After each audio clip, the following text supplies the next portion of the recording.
Assalamualaikum warahmatullahi wabarakatuh. Waalaikumsalam. Alhamdulillah, Bismillah, salawat dan salam tentang tata cara pada Rasulullah Muhammad SAW. Ustaz Amin, Ustaz Musel dan Ustaz Eko juga belakang dan semua teman-teman. Alhamdulillah bersyukur pada Allah SWT. Lama gak ketemu, beberapa kali berhalangan juga saya, dan alhamdulillah pagi ini tentu karena perkenan Allah SWT bisa berkesempatan untuk membersamai teman-teman. Mudah-mudahan setiap kali kita ketemu, setiap kali pula ada nilai tambah untuk kita semua, ya buat saya juga, setidaknya untuk berat silaturahim. Baik, ini suasananya masih aura hijrah ya, tahun baru Muharram hijrah. Mungkin secara makani ya, secara tempat atau dalam konteks, kalaupun nggak tempat ya setidaknya amanah kita sudah hijrah. Yang awalnya mungkin teman-teman beraktivitas atau di posisi sebelum PMH, setidaknya qadarullah kita semua dipertemukan mengemban amanah yang sama di PMH. Ini setidaknya sudah satu poin hijrah secara makani, secara tempat, secara amanah. Sekarang tinggal bagaimana hijrah yang secara fisik ini tidak cukup kita dasarkan lagi, kita eksplorasi lagi secara maknawi. Artinya benar-benar ada perubahan antara sebelum di PMH dengan di PMH.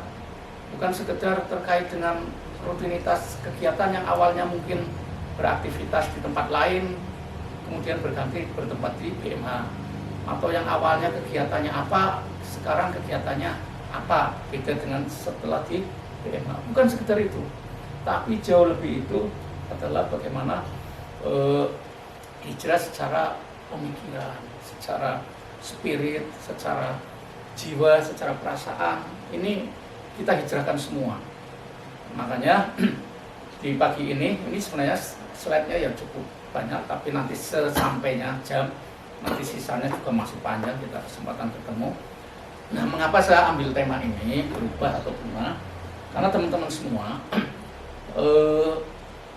hari-hari ini kompetisi dan situasi baik lembaga sejenis pendayagunaan siswa, zakat, infak, sedekah dan wakaf, artinya yang satu saudara dengan kita saja, ini kasarannya berdarah-darah persaingannya, dalam tanda petik ya, tentu persaingan yang insya Allah masih sehat, tapi intinya kompetisi itu makin dahsyat. Ini tentu terlalu banyak spirit langit ya, atau spirit yang bersifat hujah, dalil yang memotivasi kita untuk bekerja lebih baik. Ini hanya dua saja, pertama firman Allah, kedua sabda Kanjeng Nabi. Pertama, kalau yang terkait dengan firman Allah ini dalam surat Al-Hasyr ayat 18 yang artinya, wahai orang-orang yang beriman, bertakwalah kepada Allah dan hendaklah setiap orang memperhatikan yang diperbuatnya untuk hari esok. Artinya kita harus melihat progres nasib kita ke depan, ya lembaga kita ini. Artinya jangan sampai kita abai, apalagi gelundung begitu saja, terjebak rutinitas. Nanti kita tiba-tiba tanpa sadar itu tergulung oleh ombak, karena situasi itu ganas sekali. Itu dalam dunia manajemen itu red ocean ya, jadi samudra merah, jadi berdarah-darah di situasi kompetisi, dan itu hampir semua bidang, nggak cuma dunia penggalangan dana saja atau las saja, perlasan saja, tapi semua jenis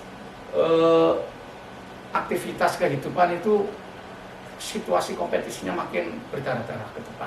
Nah, ini kalau kita nggak memiliki visi ke depan, bagaimana menyelamatkan kapal ini ke depan biar bukan sekedar selamat tapi makin dahsyat, memiliki pengaruh makin besar, nah tentu harus segera bangun.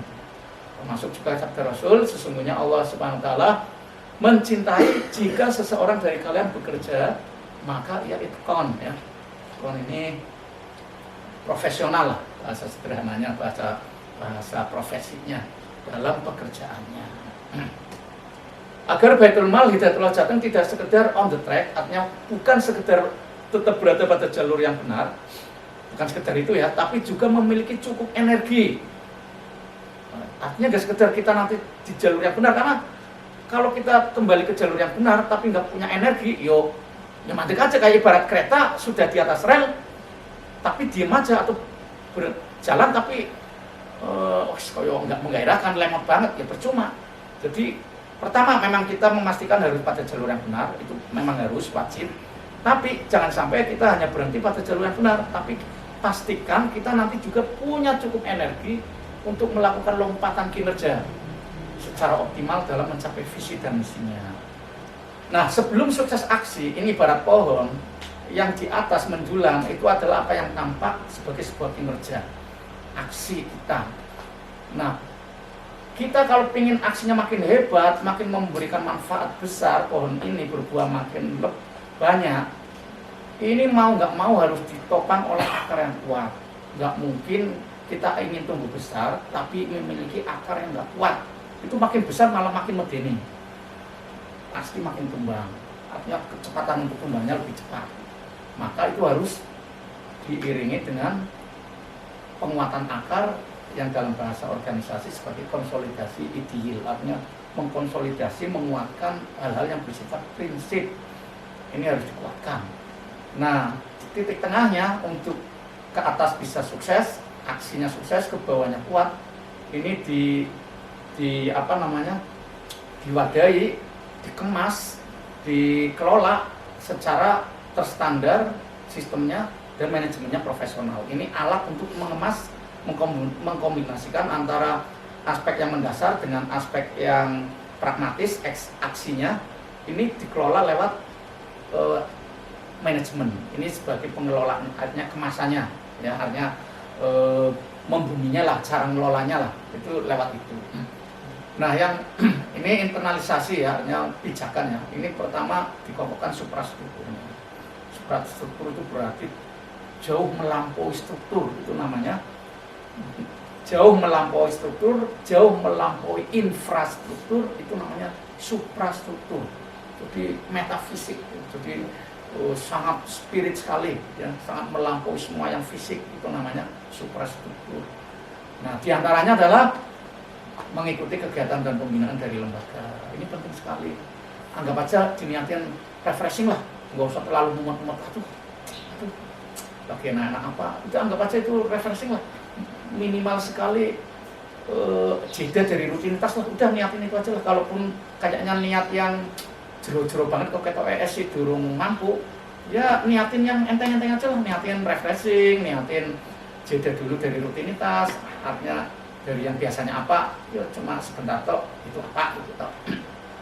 Kemudian aktif melakukan GNH, ya hafal semua ya teman-teman. Kemudian kerja secara amanah, profesional dan seterusnya yang perlu saya catatkan. Tadi suprastruktur, ini infrastruktur. Infrastruktur berarti hal-hal yang dibutuhkan oleh sistem dan manajemen dalam pengelolaan. Jadi mulai struktur organisasinya harus jelas, job desk setiap pribadi itu harus jelas banget job desk-nya. Bahkan perlu sampai ke SOP ya kalau perlu. Kemudian program kerja jelas, target-targetnya jelas, aturan kebutuhan jelas, perangkat IT, pendukung dan sebagainya, pendampingan manajemen yang profesional, tim IT yang kompeten, tim lapangan yang memadai, kemudian juga semuanya dimonitori. Ini juga panjang penjelasannya, nggak perlu dijelaskan. Nah ini sebenarnya sudah tingkat tinggi nih. Ini saya cuma contoh. Saya belum pernah tanya ke manajemen sebenarnya grand design BIMA itu seperti apa. Tapi seharusnya organisasi kalau pengen jelas arahnya dan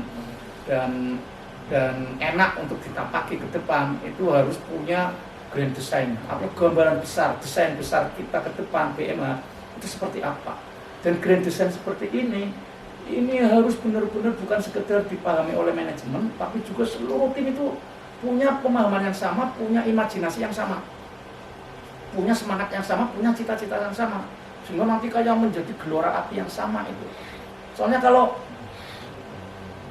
misalnya manajemen sendiri misalnya masih belum jelas banget sebenarnya Green Design PMA 15 tahun ke depan seperti apa sih. Kemudian dari 15 tahun itu dipecah menjadi 5 tahun ke depan, 5 tahun kedua, 5 tahun ketiganya itu target dari 5 tahunnya itu sasaran strategisnya apa sih. Kemudian 5 tahun nanti dipecah menjadi sasaran-sasaran per tahunnya seperti apa, per tahun di breakdown menjadi per bulan menjadi per minggu per hari, kemudian per manajemen sampai per pribadi, itu semuanya target bisa diturunkan sampai pribadi dan semuanya akan mewarnai grand management, grand design. Dalam Renstra itu kan ada sasaran-sasaran strategis, itu nanti ditaruh di sini. Satu sasaran strategisnya apa misalnya. Kemudian tiap sasaran strategis itu dibikin indikator kinerjanya, artinya ukurannya. Nanti saya kasih contoh. Jadi nggak bisa sasaran strategisnya misalnya meningkatkan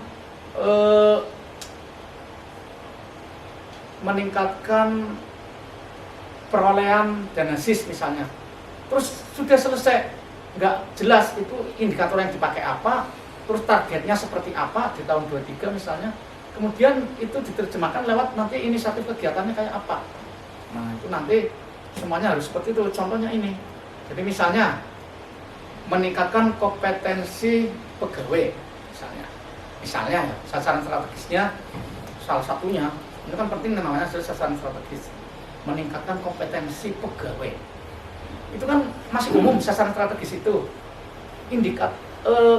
Ukurannya apa, alat ukurnya? Nah misalnya kan ada bisa lebih dari satu. Misalnya kompetensi gap index-nya maksimal 30%. Kompetensi gap index itu adalah gap itu kan jarak ya, atau jurang, atau penyimpangan ya.